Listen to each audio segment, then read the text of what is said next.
Hello my student, मैं आपका स्वागत करता हूं आपके अपने यूट्यूब चैनल एग्ज़ाम क्रैकर्स पर। तो आज हम करने जा रहे हैं ओ से शुरू होने वाले वन वर्ड्स। तो जिसमें पहला वर्ड है अपना ऑब्सोलीट। ऑब्सोलीट का मीनिंग क्या होता है? ऑब्सोलीट का मीनिंग होता है पुराना हो जाना, जो अब प्रचलन में ना हो, out of use.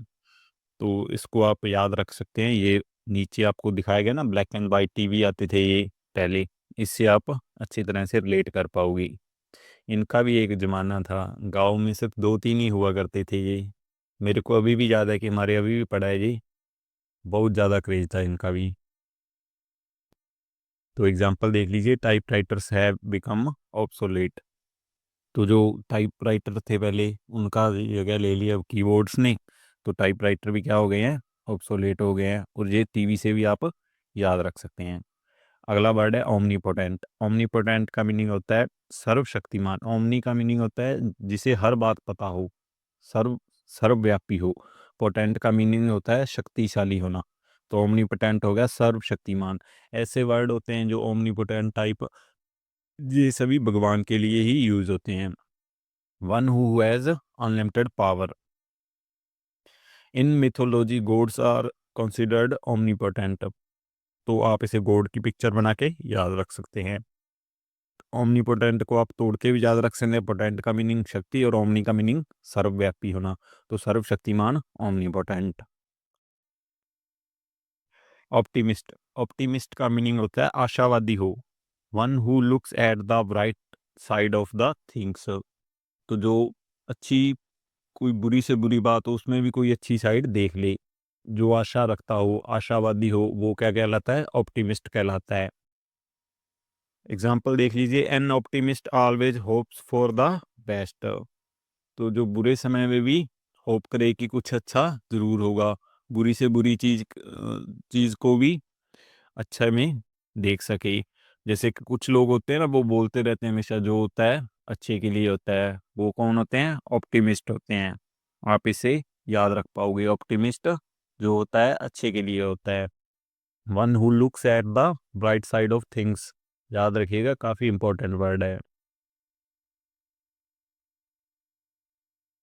Orphan. Orphanage आपने सुना होगा ना, ऑर्फनेज काफ़ी खुले होते हैं यहाँ पे हमारे। तो ऑर्फन का मीनिंग होता है अनाथ हो, a child whose parents are dead. The orphan was taken to a shelter home. तो शेल्टर होम होते हैं जो ऑर्फन के लिए, उन्हें क्या कहते हैं? ऑर्फनेज कहते हैं। तो ऑर्फन को याद रखिएगा अनाथ से। तो आपको एक बच्चे की तस्वीर दिखाई गई है, काफ़ी उदास लग रहा है, तो ऐसी तस्वीर बना के भी आप ऑर्फन वर्ड को याद रख सकते हैं। ऑर्थोडॉक्स। ऑर्थोडॉक्स का मीनिंग होता है रूढ़िवादी होना, one who hold traditional believes. जो परिवर्तन को न माने, अपने ट्रेडिशनल बिलीव्स पर ही यकीन करता है। ऑर्थोडॉक्स ख्याली वाला व्यक्ति होता है जो जमाने से पीछे चले, रूढ़िवादी हो जो। एग्जाम्पल है इसका, he is very Orthodox in his views. तो जो लड़का लड़की को समान है समझे, व्यूज़ में ऑर्थोडॉक्स कैसे होगा? वही होगा ना जो लड़की को इन्फीरियर माने, लड़के को सुपीरियर माने, उन्हें बाहर न निकलने दे। ऐसे विचार होते हैं ऑर्थोडॉक्स विचार। तो याद रखिएगा, ऑर्थोडॉक्स काफ़ी इंपॉर्टेंट वर्ड है, रूढ़िवादी होना। ओबेचुरी। ओबेचुरी का मीनिंग होता है शोक संदेश होना। जहाँ किसी की मृत्यु हो जाए तो जो संदेश आता है उसे क्या कह लेते हैं? ओबेचुरी। ये सामान्यतः मृत्यु के संदेश के लिए ही यूज़ किया जाता है। A notice of death in a newspaper. Example है, his obituary was published in the local daily. तो कई लोग होते हैं जो काफ़ी बड़े होते हैं, उनके ओबिचुरी छपती हैं न्यूज़पेपर में। और याद रखिएगा, ओबिचुरी का मीनिंग होता है शोक संदेश। His obituary was published in the local daily, इससे आप याद रख पाओगे। और आप पिक्चर की मदद से भी याद रख सकते हैं कि लड़की नोस्टैल्जिया में है, यादें में है। तो याद रखिएगा ओबिचुरी। ओरेटर। ऑरेटर काफ़ी ज़्यादा इंपॉर्टेंट वर्ड है। इनका सिनोनिम बहुत ज़्यादा पूछा जाता है ऑरेटर का। ए स्किल्ड पब्लिक स्पीकर, जो बोलने में काफ़ी अच्छा हो। जैसे कुछ मोटिवेशनल स्पीकर होते हैं ना जो काफ़ी अच्छा बोलते हैं, जिन्हें सुनने में काफ़ी मज़ा आता है और काफ़ी प्रभावित होते हैं लोग। तो वो कौन होते हैं? ओरेटर, वक्ता। Swami Vivekananda was a great orator. मैं आपको मोदी जी का एग्जाम्पल देने वाला था, लेकिन शुक्र है मुझे ज़रूरत नहीं पड़ी, क्योंकि स्वामी विवेकानंद थे काफ़ी अच्छे, बहुत ज़्यादा अच्छे ओरेटर थे। तो आप इन्हें स्वामी विवेकानंद सी नंद जी की स्पीच से याद रख सकते हैं, ओरेटर का मीनिंग। ऑक्यूलिस्ट, ऑक्यूलिस्ट, ऑक्यू का मीनिंग, जहाँ पर ऑक्यू यूज हो जाए ना, ऑक्यू का मीनिंग हमारी आंखों से रिलेटेड होता है। कहीं भी ऑक्यू यूज हो जाए तो उसमें आंखों का रोल होगा। ऑक्यूलिस्ट होता है नेत्र विशेषज्ञ होना।